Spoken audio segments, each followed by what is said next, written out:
Good morning. Good morning. Good morning. For all of those of you that celebrate, I hope that you had a wonderful, wonderful Christmas. Pasha and I decided to stay home this year. We had a very low key holiday. We decided we just wanted to stay home and chill on the couch, so that's exactly what we did. It was wonderful to spend time together and talk and connect. Whatever you did, I hope that it filled your heart and soul. I've been listening to the recording of an old seminar by one of my new mentors, Jim Rohn. Jim Rohn is still considered today, he died in 2009, but he is still considered today one of the most influential people in the field of personal development. He had a very humble start. He was born to farmers in rural Idaho. He made his life into something truly extraordinary, making an impact on millions of people around the world through his books, his seminars. He was known for his conversational and unassuming style. He taught in the simplest of terms in a way that everybody could understand. He had a way of talking and a memorable voice, if you ever get a chance to listen to it, that would catch your ear. And he had a knack for sticky little phrases that people could remember very easily. One of them was, "Don't wish it were easier, wish you were better." I love that. He also said, "You cannot change the seasons, but you can change yourself." If you're looking for somebody to listen to during the break, I encourage you to search for Jim Rohn on YouTube. The ideas that I want to share with you today came from one of Mr. Rohn's talks. He said there are 3 things that you ought to leave behind when you die. And so I thought that I would share those with you this morning since we're coming off of Christmas Day, a day when we exchange gifts. I thought, what an appropriate topic. A couple of times a year on Christmas and our birthdays, we all get a chance to give and get gifts. And I'm sure it's fresh in your mind today just how hard it can be to shop for some people. I'm sure you know those people in your life where it seems that they're impossible to shop for. I've been told I might be one of those. I think that what makes it hard is that not only do we want the person we're giving the gift to like the gift, of course we want that, but there's also a part of us that wants to know that also knows that the gift that we're giving, it says something about us too. It's not just about the gift and the person that gets it, but it says something about us. It's a reflection of who we are. It tells the other person a little bit about who we are, doesn't it? It's revealing. It reveals whether we're cheap, for example.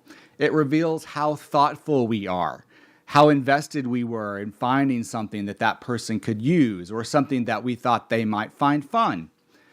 I imagine that a lot of folks yesterday got gifts that weren't very thoughtful or fun at all. Maybe a generic box of chocolates or a gift card or maybe a scarf. I had to Google the most generic gifts given on Christmas. Those were the top 3. So if you got those or gave those and you really meant it, don't blame me. I'm just using the data. I'm not hating on it. But those kinds of gifts, let's admit it, they do say something, don't they? They say something about who we are and the intent behind them. Yeah, it's the thought that counts. I hear you.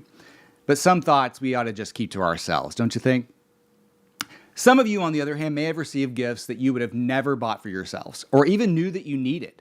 And somebody who loves you took the time to think about who you are, where you are in your life, and how their little act of kindness and generosity this year could make a difference for you, could make your life a little bit easier, make your life a little bit better. And that kind of gift says something too, doesn't it?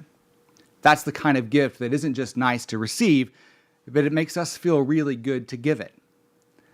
Well, Mr. Rohn said that there is another kind of gift we give, and it's the gift that we leave at the end of our lives.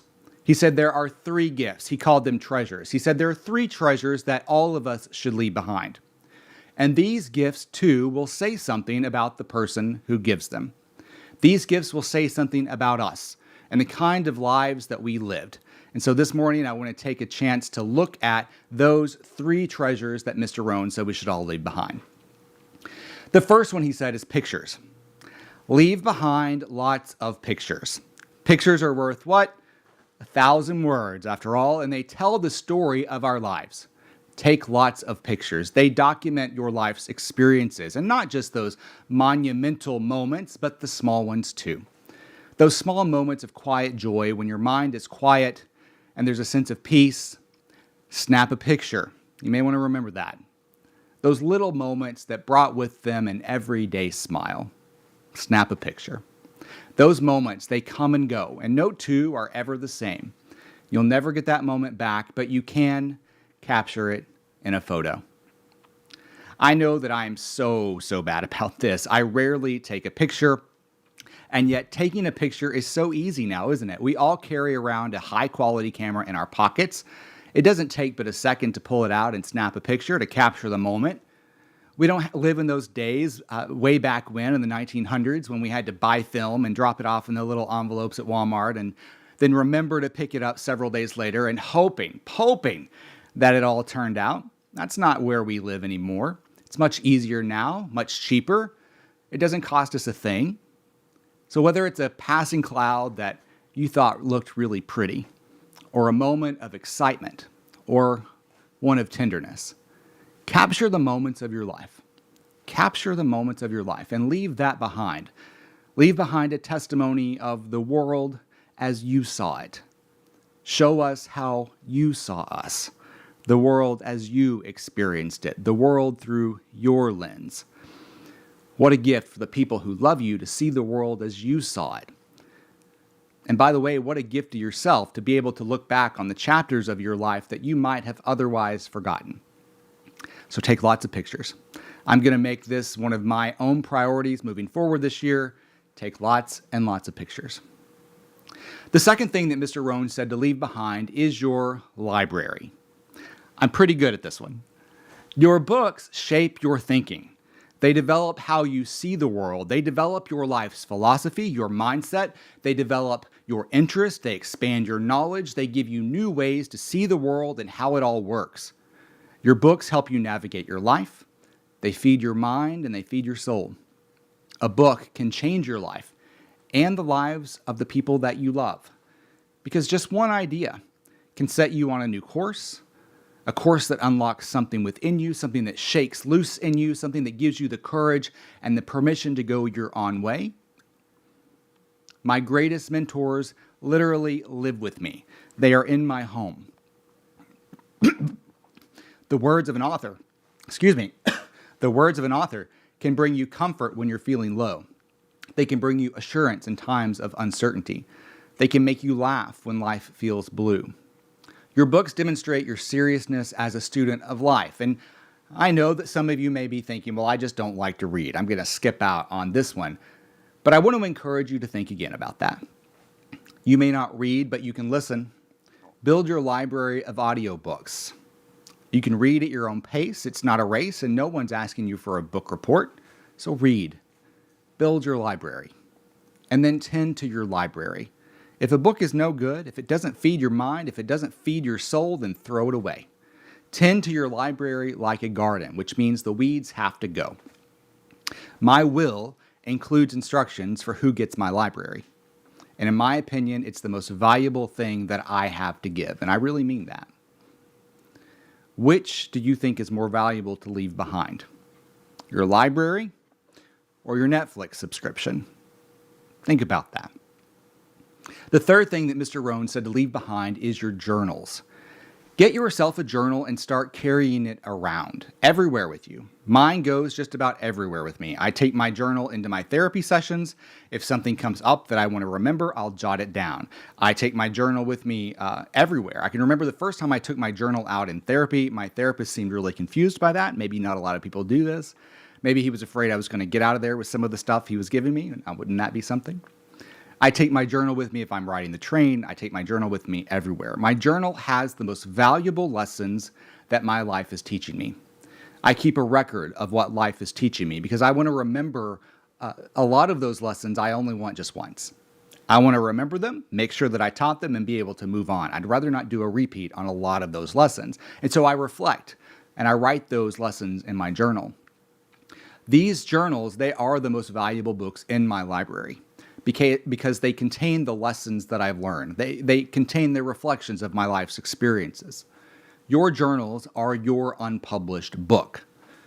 What a great gift to leave behind to somebody you love. Your life's most valuable lessons in your own handwriting, preserved forever.